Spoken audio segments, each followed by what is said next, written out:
Catalina is with us from Media Watch. How are you?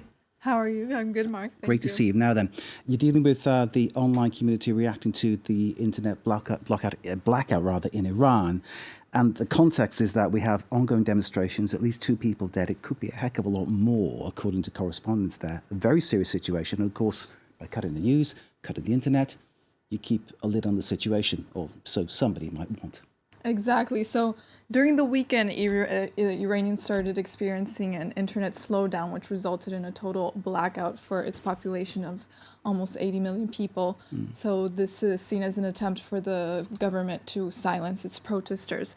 But here we have a study by NetBlocks, which is an organization that tracks internet disruptions and shutdowns. As you can see, they have said that connectivity to the outside world remains at just 5% of its ordinary levels. So we could see here in this graph, it's a live graph tracking Iran's network connectivity from November 14th up to today, November 18th. As you can see, it was at 100% level November 14th, and then it drastically decreased to 5% today, and it remains at 5%. So in this article by Wired, they have cited an expert saying that this is the most wide-scale internet shutdown that we've seen in Iran, which is a big deal because there have been shutdowns before, but not at this level.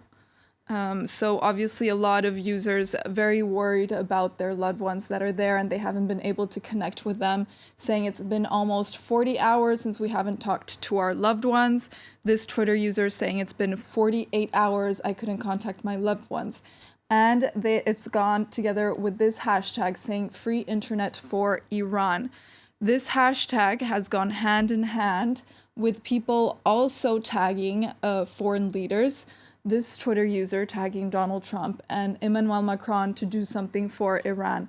So there has also been an outcry to the international community to help restore internet connectivity in the region. Here, this Twitter user also tagging Secretary Pompeo and Donald Trump.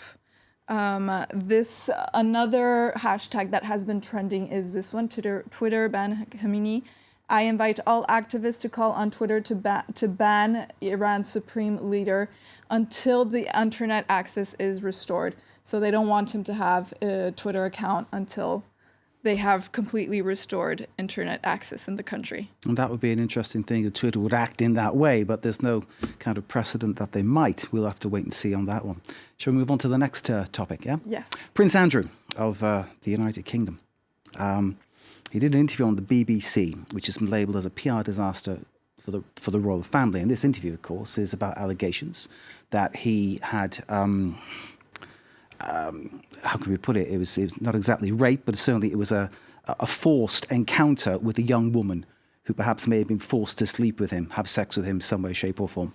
Exactly. So it was the first time he was responding allegations regarding his friendship with Epstein, as well as Jeffrey Epstein, the paedophile who's now dead. Of course, exactly, yes, and also the allegations regarding at the time 17-year-old Virginia Roberts.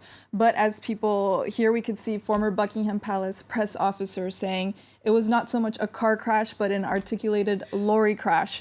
But people are calling this interview a car crash, and it is what has been trending. I know Dickie Arbiter, and his description there is certainly for him, it's a real reach for him to say that. So clearly he must really feel. Yes, so exactly there has been a lot of people outspoken to the situation. In fact, it was such a big deal that his PR advisor has left the position over his decision to be interviewed by the BBC. But the British press has been nicknaming him Duke of Porkies, which in British slang means lies. Because he's the Duke of York.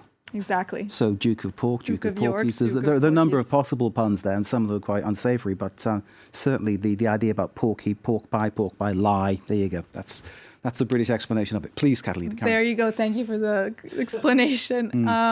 But the online community has obviously done a very good job in breaking down all the suspicious comments and statements he made during the interview. One of them is that he said, "I didn't sweat at the time because I had suffered what I would describe as an overdose of adrenaline in the Falklands War when I was shot at, And here he's referring to the claims that the woman said that he had a sweaty dance with this woman and the allegations made against him. So a lot of Twitter users have... Sounds grim, doesn't it? Yes, and they have brought up this picture. Supposedly it was taken in the year 2000. A lot of people saying, is his shirt just shiny or is it sweat? The photograph proves... There you go. Whatever it proves, doesn't it? Or doesn't prove it. Because he's saying, of course, that the one of them cuddling together is something that was photoshopped. But there we go. Prince Andrew. And there we have the picture. Perhaps raising more questions than he gave answers. Catalina, thank you very much indeed for Media Watch. Thank you, Mark. Thanks to Delano D'Souza.